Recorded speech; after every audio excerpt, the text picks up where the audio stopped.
Ta parole est lumière qui éclaire mon chemin. Je la serre dans mon cœur pour faire ta volonté. Elle procure la sagesse et le salut divin. Elle me place loin du mal et m'enseigne ta bonté. Ta parole est lumière, ta parole est lumière. Je la serre dans mon cœur pour faire ta volonté. Quelle précieuse lumière, quelle précieuse lumière. Elle me place loin du mal et m'enseigne ta bonté.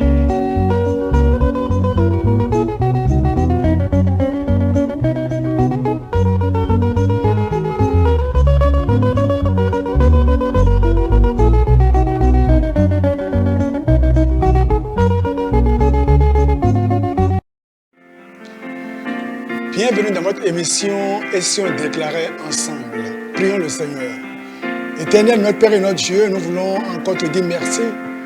Nous te prions, Seigneur Tout-Puissant Dieu, que une fois encore, tu puisses dire un mot sur notre vie, afin que, Seigneur Père éternel, notre vie puisse être métamorphosée à ta gloire dans le nom de Jésus-Christ. Merci Seigneur Dieu. Au nom de Jésus-Christ, nous avons prié. Amen. C'est toujours pour moi un grand plaisir de vous savoir connecté, branché, pour suivre votre émission Et si on déclarait ensemble. Je suis votre serviteur, Carlos Wekandi. Le thème du jour, c'est un culte raisonnable. Un culte raisonnable. Lorsqu'on parle de culte raisonnable, on veut parler de l'adoration qui est acceptable. L'adoration que Dieu agrée. L'adoration qui est d'une agréable odeur devant Dieu. Parce que tous les sacrifices n'ont pas une bonne odeur devant Dieu. Mais les sacrifices de bonne odeur sont donc des cultes raisonnables, des adorations acceptables devant Dieu. À quoi ça servirait? Que dans ce monde, tu puisses jacasser, tu puisses crier, faire du bruit, prendre ton temps pour prier, pour jeûner, si tout cela n'est pas acceptable devant Dieu. Et il est plus facile à l'homme de se livrer aux activités religieuses, de jeûner, de prier, que parfois de chercher l'essence même de l'adoration acceptable devant Dieu. Et beaucoup aujourd'hui sont comme des pharisiens, des religieux. Les pharisiens qui aiment beaucoup les activités religieuses, mais qui refusent la puissance de l'adoration de Dieu, qui refusent l'essence même de l'adoration de Dieu. Et dans Romains chapitre 12, verset 1 à 2, Romains chapitre 12, verset 1, « Je vous exhorte donc, frères, par les compassions de Dieu, à offrir vos corps comme un sacrifice vivant, agréable à Dieu, ce qui sera de votre part un culte raisonnable. Ne vous conformez pas au siècle présent, mais soyez transformés par le renouvellement de l'intelligence, afin que vous discerniez quelle est la volonté de Dieu, ce qui est bon, agréable et parfait. Vous savez, si vous dites que vous êtes en Christ et que votre vie n'a pas été changée, il faut alors aller vous demander quel genre de Jésus j'ai reçu. Si vous dites que vous avez reçu le Seigneur, vous êtes enfant de Dieu et votre vie n'a pas été transformée, vous n'avez pas subi le renouvellement de l'intelligence, votre manière de réfléchir n'a pas changé, votre centre d'intérêt n'a pas changé, vos aspirations n'ont pas changé, vos désirs les plus profonds n'ont pas changé, les musiques que vous aimez n'ont pas changé, et que vous êtes toujours la même personne, ça, il y a des questions à se poser, il y a à s'inquiéter. Il dit, soyez transformés par le renouvellement de l'intelligence. Lorsque l'Esprit de Dieu vient dans ta vie, il va renouveler ton intelligence, renouveler ta manière, changer ta manière de voir les choses, ta manière de comprendre le monde, ta manière d'aborder les choses de la vie. Lorsqu'on vient en Christ, eh bien, les priorités changent. Les priorités changent. Ce dans quoi on mettait sa gloire avant dans le monde, ce n'est plus ça maintenant. Avant, on s'habillait pour se faire voir. Maintenant, on s'habille pour la gloire du Seigneur. On sait maintenant comment gérer son argent. On sait maintenant comment dépenser son énergie. Comment dépenser sa force. Comment prendre son intelligence, ses talents, son savoir pour glorifier Dieu. Déclare après moi, ô Seigneur, que tout ce qui est en moi puisse t'adorer. Ô Seigneur, je refuse de te donner une adoration non acceptable.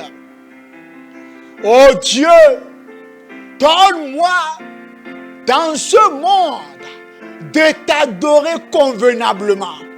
Ô Jésus, tout ce qui est en moi, les épines, les impuretés, les iniquités, les hérésies, Seigneur, qui embrouillent mon adoration, Seigneur, balaye-les maintenant.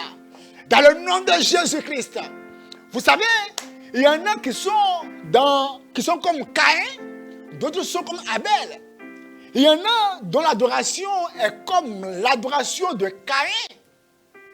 Un mauvais cœur. Un cœur rempli d'orgueil. Un cœur rempli de moi. Un cœur qui n'a pas été crucifié. Un cœur qui n'a pas été changé. Mais qui pourtant est beaucoup occupé aux activités religieuses. Cette adoration ne sera pas acceptée par Dieu. L'adoration où c'est le moi, le m'as-tu vu, on fait tout pour se faire voir, c'est une adoration que Dieu n'agrée pas. L'adoration dans l'impudicité, l'adoration dans laquelle on priorise les talents à la sanctification, l'adoration dans laquelle on priorise les talents à la pureté. Une adoration où on est beaucoup occupé, mais pas à l'essentiel. Dis Seigneur, répète Seigneur, donne-moi d'aller à l'essentiel dans ce monde. Donne-moi, Seigneur, de me concentrer sur l'essentiel. Je refuse, Seigneur, de gaspiller mon énergie, mon temps. Donne-moi, Père éternel, de me consacrer à l'essentiel. Au nom puissant de Jésus. Regardez bien. Caïn, dans son cœur était mauvais. Voyez d'abord la réponse l'a servi à Dieu quand Dieu lui a fait le reproche. Et il dit, mais je ne sais pas, suis-je le gardien de mon frère? Il a un cœur mauvais. Et il y a plusieurs qui adorent Dieu avec un cœur mauvais, un cœur de jalousie, un cœur de haine. Dans nos assemblées, les femmes ont beaucoup de problèmes. Les femmes se jalousent entre elles, les femmes se critiquent entre elles, elles se dénigrent entre elles. Qu'elle s'habille bien, l'autre va la toiser, la regarder. Dans l'église de Dieu, les femmes, ou la femme du pasteur, c'est elle qui se compare à telle autre. L'autre est bien habillée plus que moi, alors elle lui porte rancune. Pourtant, on dit qu'on adore Dieu.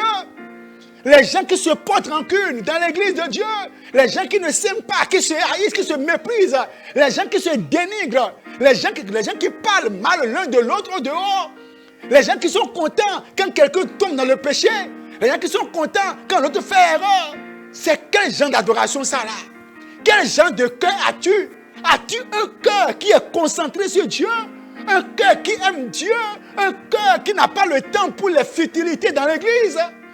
Dis Seigneur, je refuse d'avoir un cœur qui est attaché aux futilités. Même si d'autres s'amusent. Oh Seigneur, je suis conscient que j'ai une seule vie à vivre. Alors mon Dieu, donne-moi dans ce monde de te donner un culte raisonnable. Oh Dieu, prends mon cœur. Oh Dieu, prends mes pensées. Oh Dieu, prends mon intelligence. Oh Dieu, prends mon intellect. Oh Dieu, prends mon énergie. Oh Dieu, prends mon savoir-faire. Oh Dieu, prends tout ce qui est en moi pour ta gloire. Dans le nom de Jésus-Christ. Merci Père. Que le Seigneur bénisse. Comprenez ceci bien.